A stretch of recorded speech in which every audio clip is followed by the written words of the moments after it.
21st Century Entrepreneurship with Martin Piskarik. So, Will, how has IQBAR revolutionized the food industry, and what insights have you gained from your research into brain nutrition? Yeah, so I think we've changed. Basically what we have done, or at least what I'm trying to do, is look at a huge category, in our case, nutrition bars or protein bars, and fundamentally shift it from a focus of brain centricness, so losing weight, digestive health via fiber, things like that, transitioning that into a focus on the body as well as the brain, and adding this functional component to a very large category. So what do I mean by that? Basically, all the things we create have in them whole food ingredients that are rich in compounds that are good for your brain for a variety of reasons. When I was thinking about creating brain food years ago, I literally just in an Excel spreadsheet laid out what are all the nutrients there's a lot of research showing they're good for your brain. So things like curcumin, which is a turmeric root extract, resveratrol, which is from red grapes, which is good for your brain. Omega-3s, everyone knows those. Flavonoids, vitamin E, all of these things that are good for your brain for a variety of reasons. And then I looked at what are the whole foods that are highest in those. So for vitamin E, for example, almonds and sunflower seeds are really high in vitamin E. Flavonoids, which is a polyphenol, which is good for your brain for a variety of reasons. Cocoa, so chocolate is really high in that. Matcha tea is really high in that. Blueberries in the fruit family is very high in that. So basically, I looked at all of these whole food ingredients rich in these things that there's a lot of research that are good for your brain, and I said, can I create a product out of that? Out of all of these things. And some things you can, some things you can't. Like curcumin, which is, again, extract from turmeric, it's like bright orange, and it's going to make your product taste gross. It's going to stain your hands orange. It's just not going to work. Or resveratrol, grape extract. It's why people sometimes say red wine's good for your heart, your brain, and things like that. That just wasn't going to work because I can't sell a product for $10 a serving, right? So that's not going to work. So you have to marry up the science with commercial realities and what can actually make a good product and allow me to sell at a good price point.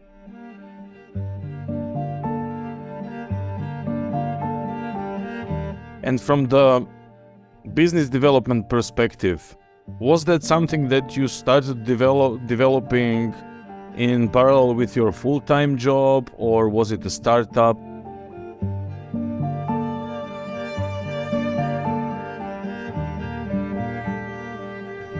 Yeah, so I didn't know what I wanted to do out of college. I worked in software, and I was selling expensive operations and supply chain software to oil and gas companies. Houston is the U.S.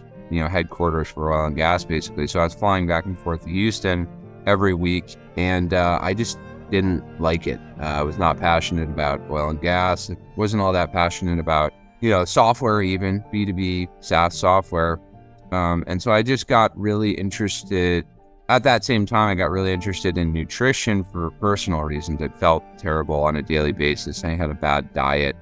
I had a standard American diet, so high in carbs, low in healthy fats. Luckily, at the time, the paleo diet really started exploding. Basically just a whole food diet, less carbs. And so I went on that, and I felt way, way better. And then I read a couple books that totally changed my perspective on diet and got me interested in not just diet, but a business opportunity.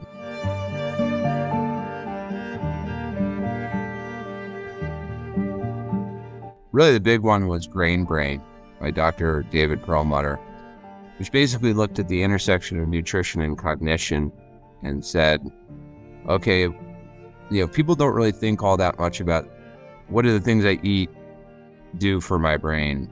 How do they help or hurt my brain today? And then also 30, 40 years down the line.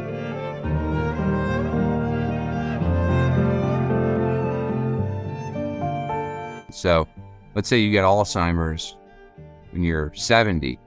A lot of people tend to think, well, I was genetically predisposed to get that. Maybe my grandmother or my mother, whatever, had it. And that's just in my genes. And the reality is some of that is true, but what you eat and drink over the course of your life turns on and off genes, via epigenetics, such that you're more likely to get Alzheimer's or less likely. And so basically he was connecting the dots between diet and all these bad cognitive outcomes for people. And so for me, that was like a light bulb moment. And I thought, this is wild. Like, why are more people not paying attention to this? And does a ready-to-eat brain food product exist? Like, how can I create something that, would help fix this problem for people? And I had no background in consumer goods. I had no background in food or nutrition. And so I just totally taught myself all of it over the course of about a year. And this is, to answer your question, I was working full time. So I was doing all this at nights and on weekends for a solid year.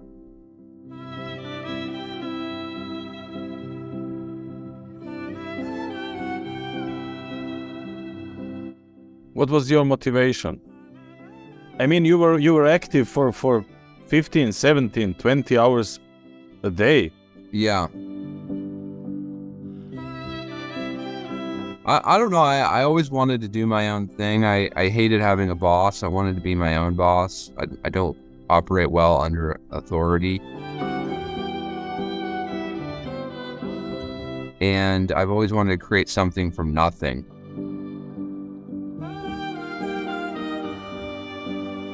And so this was something I could create. I'm not an engineer. I'm not a programmer.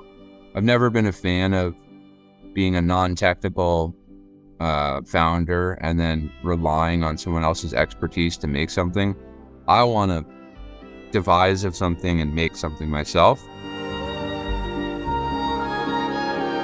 And then, I don't know, I was I'm still young, I'm 32, but I was 25 at the time and I had no dependents. I wasn't married, I didn't have kids. So I had the time. And I figured, there's one window in your life where you just have all that bandwidth. Why not take on a project like that? And I hated my job. So if I could sort of invent my way out of that job, that would be pretty cool.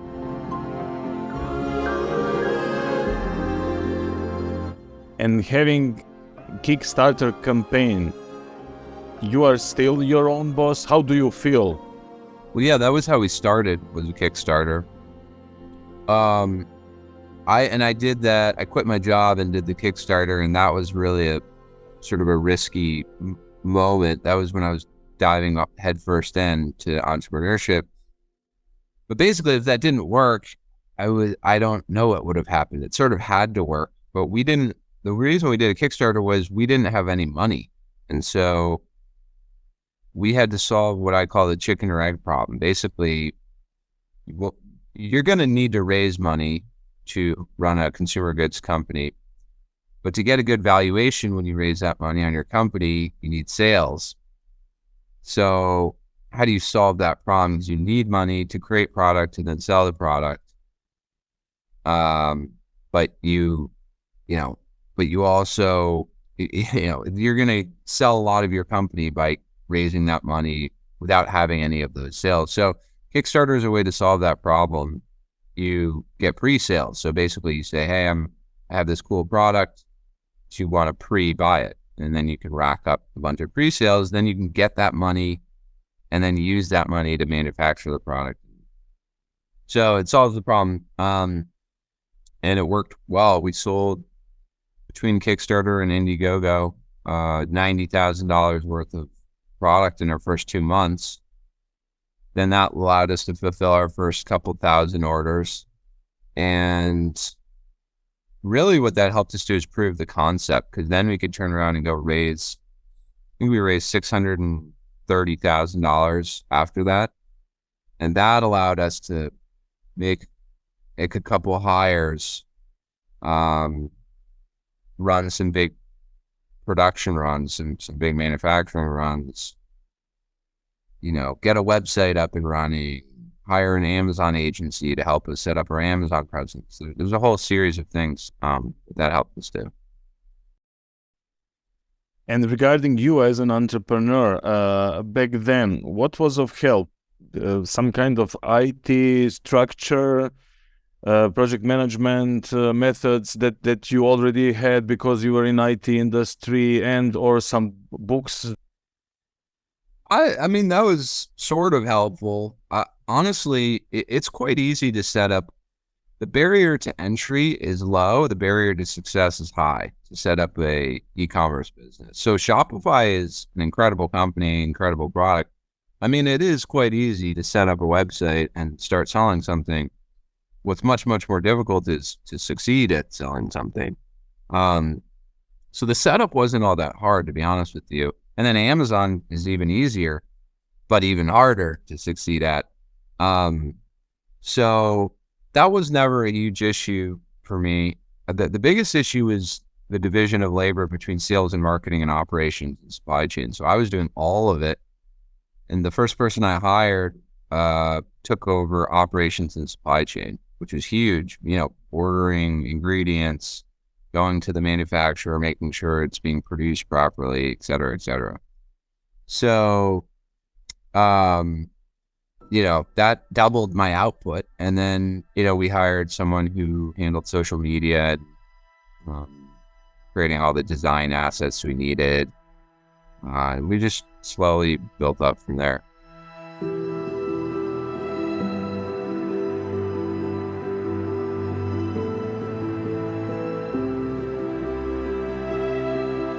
There's, let's say, X number of things that need to happen for you to go take the business to the next level of success.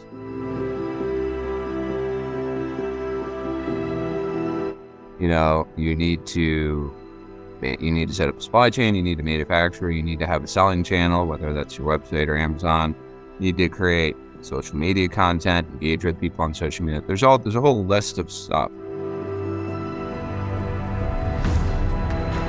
And then I looked at it as, okay, what am I really good at? And which of these things are best allocation of my time? And by the way, I still have to be able to do any of them.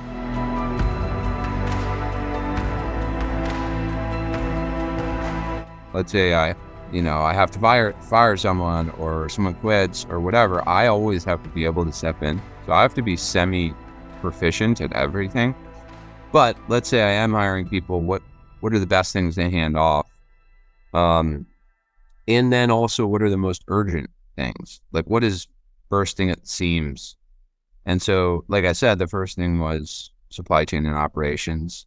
But pretty quickly, we needed someone to run our e-commerce business full time, because I was focusing on 10 other things, including going into stores, physical stores.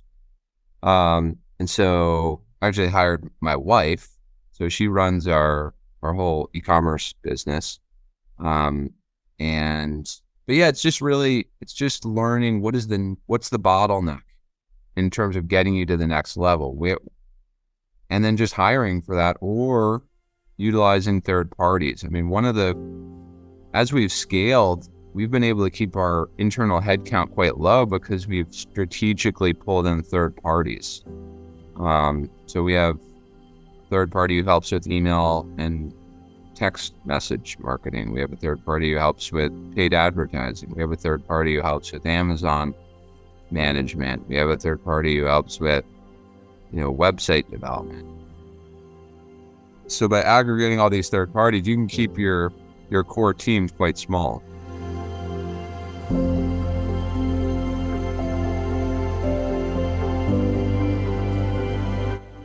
And regarding the scaling, how have your products evolved over time? And what changes have you made to remain competitive in the market? I mean, that's another thing. You want to listen to customers, of course, and take feedback. You don't want to listen to every piece of feedback. But if 30% of people say, hey, this is not sweet enough, you should probably make it a little sweeter. One of the big shifts we had early on was brain food was our first product. And then a lot of people said, well, it'd be cool if there was more protein. So then we thought, okay, will that be additive? Will that make the product better without detracting from the product? If yes, do it. If no, don't do it. We decided yes. So then it morphed into brain plus body. So now, people can consume the product pre or post workout. There's an exercise value proposition there in addition to the cognitive value proposition. So the brand has shifted. It's never ending, actually. You're always kind of evolving your product set, and you're always staying open to customer feedback. And then there's also cost efficiencies, like when you own your own entire supply chain, especially with supply chains being as complicated as they have been over the last couple of years, with inflation and input costs going up, you still have to run a business that has good financials. So how can you get 20 cents cheaper on your pea protein, or how can you get $1 cheaper on your flaxseed or whatever? You're always trying to rearrange supply chain so that you improve your gross margin over time.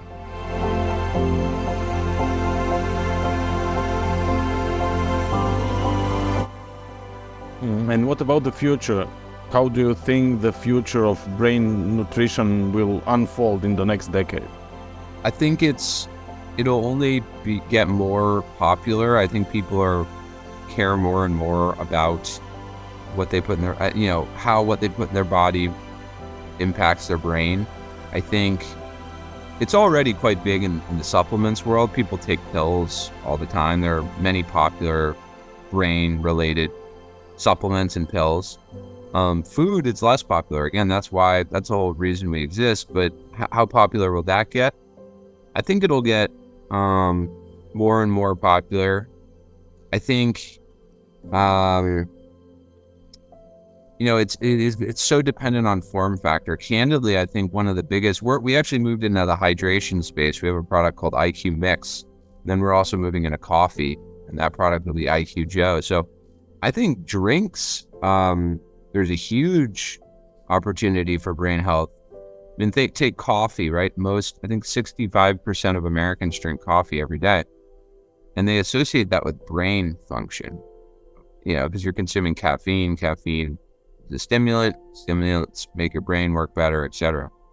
So I think there's just as much of an opportunity in beverages as it relates to brain function and brain health than there is in food. But overall, I think it gets a lot more popular. And where is Will in 5 years? Where is IQBAR in 5 years? Are you that kind of entrepreneur that is thinking about exit strategy as well? Yeah, I mean, definitely. I mean, we have a number of investors who expect a return on their money at some point. So yes, I'd win that.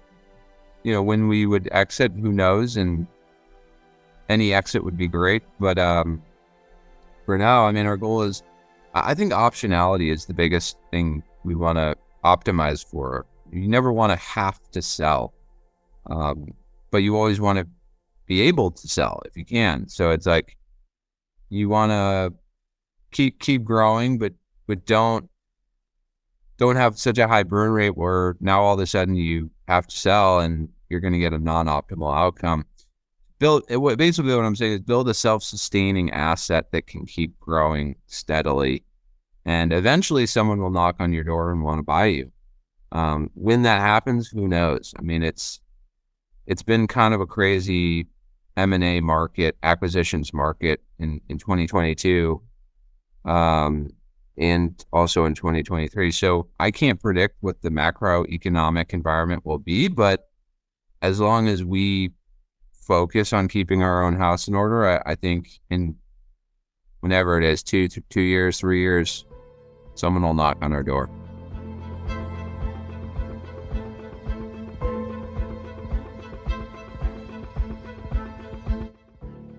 I think about social responsibility as it relates to business and startup business.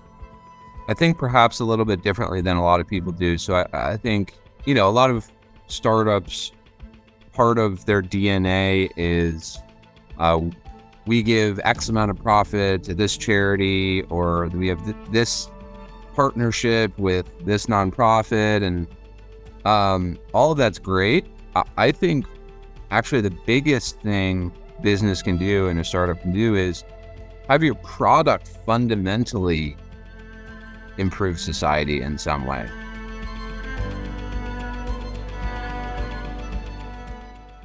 The point of our business and the point of our product is to displace unhealthy snacks and beverage items and soon to be coffee with healthier options that are good for your brain. Basically, we're taking away things that are bad for your brain and we're replacing them with things that are good for your brain. And we're selling millions of units of these a year. So basically, we're removing millions of instances of someone doing something in an unhealthy way.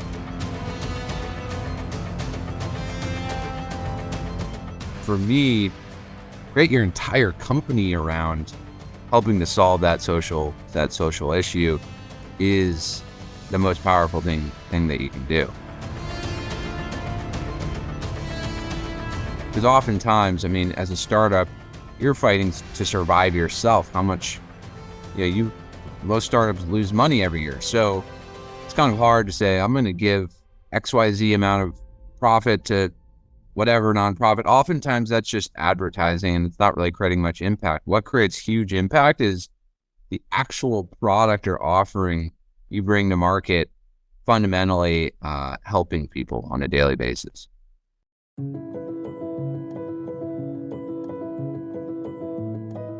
To find out more about IQBAR, go to our website. It's eatiqbar.com, eatiqbar.com.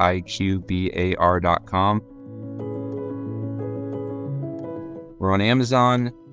At eatiqbar is our social media handle on Instagram, Facebook, TikTok, etc. I'm on LinkedIn as well, Will Nitze, Nitze, and I post daily there. But yeah, the website's probably the best spot to find us. 21st Century Entrepreneurship with Martin Piskarik.